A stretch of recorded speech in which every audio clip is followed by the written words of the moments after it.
What's up, folks, and welcome back to Dyce Reacts, where we are staying in Poland tonight. Oh yeah, we are going to be checking out how South Korea is making Poland a European giant. By my side checks one out. We ain't going to waste no more time. We're just going to get right into it, folks. We're going to get right into it. Oh yeah.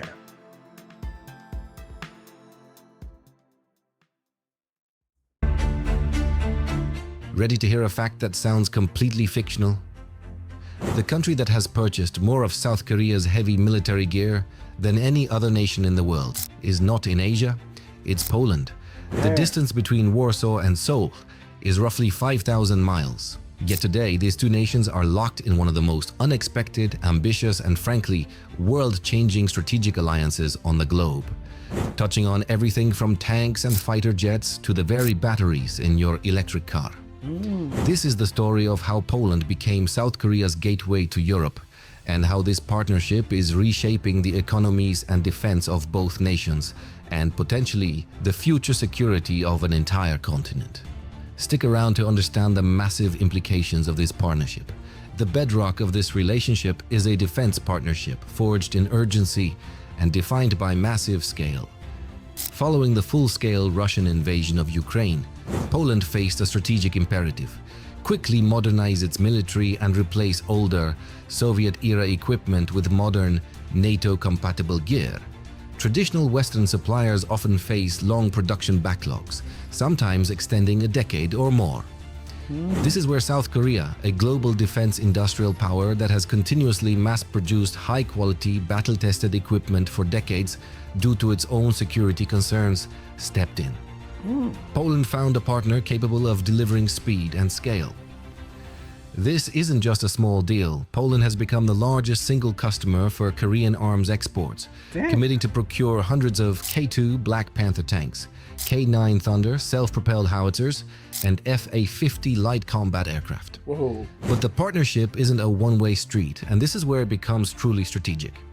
Poland is not just buying equipment, it is buying technology.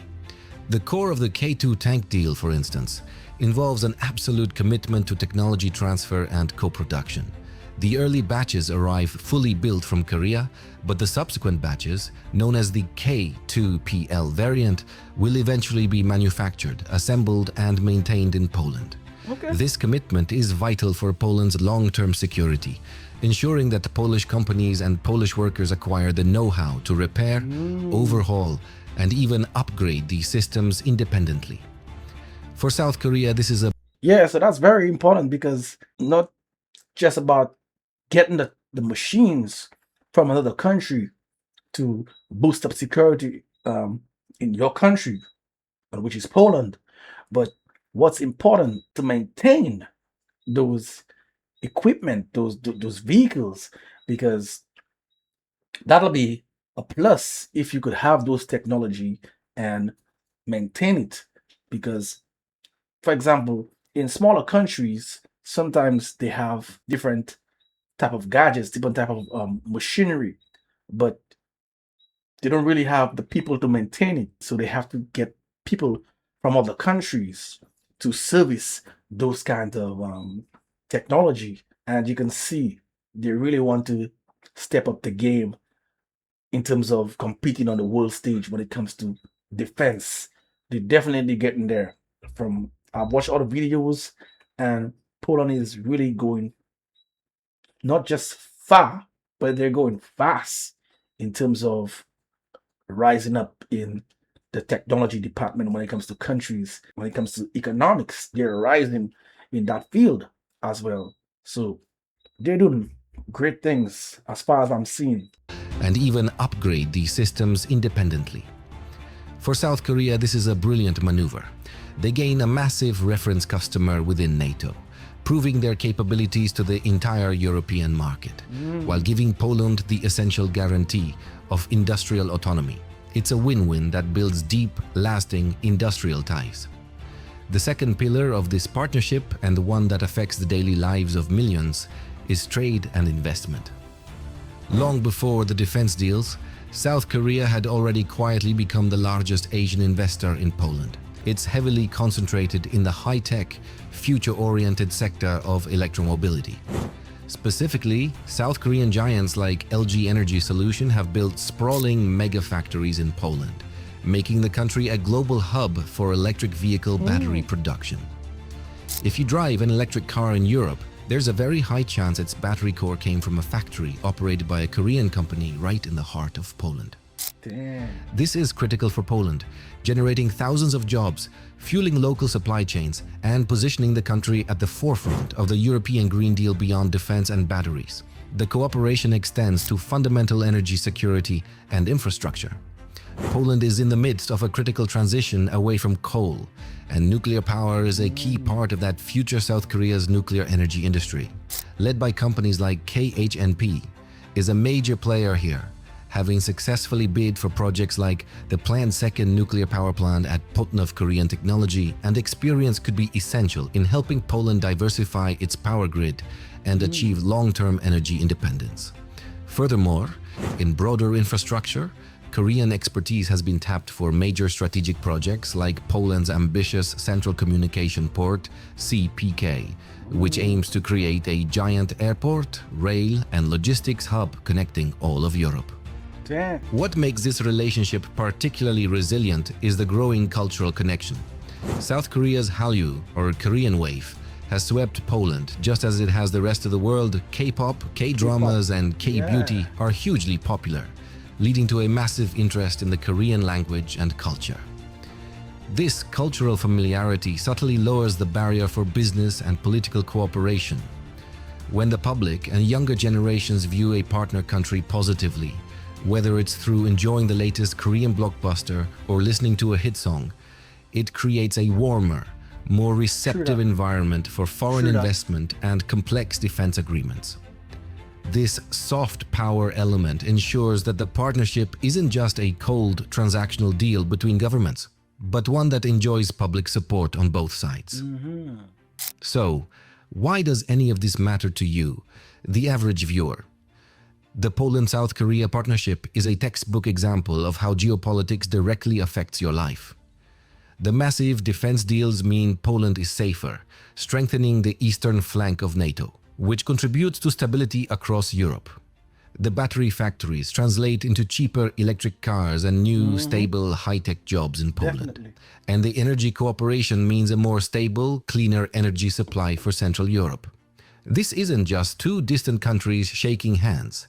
It's a dynamic alliance that serves as a blueprint for rapid strategic modernization, a model for non-traditional alliances in a rapidly changing world. It shows that in the 21st century, the most important partnerships can span continents and bridge vast cultural gaps through shared strategic interests. The massive alliance between Poland and South Korea has quickly evolved from an obscure bilateral relation into one of the most important geopolitical and economic stories of the decade. From the K2 tanks rolling out of Korean factories and destined for Polish soil, to the LG-made batteries powering the European EV market, this is a strategic partnership that has very real, tangible effects on security, trade, and technology. The next few years will focus on the localization of production, seeing if Poland can fully integrate the manufacturing of these systems. That's the true test of this deep cooperation. This was short but very interesting, and who would have thought that Poland and Korea would have such kind of relations going on. And many people have watched some interviews and some videos, and people always say, not just this Poland citizens, but visitors as well have said that they feel safe in Poland. And all this contributes to the military power of Poland. No one wants to travel to a place where they don't feel safe. No one wants to travel to a place like that. And Poland has been through so much. There's so much history in Poland when it comes to wars and all those stuff. Having a good military presence certainly is going to boost their economy. They're producing a lot of the batteries for the electric vehicles, electric machinery, and they don't know that. So this is another eye opener.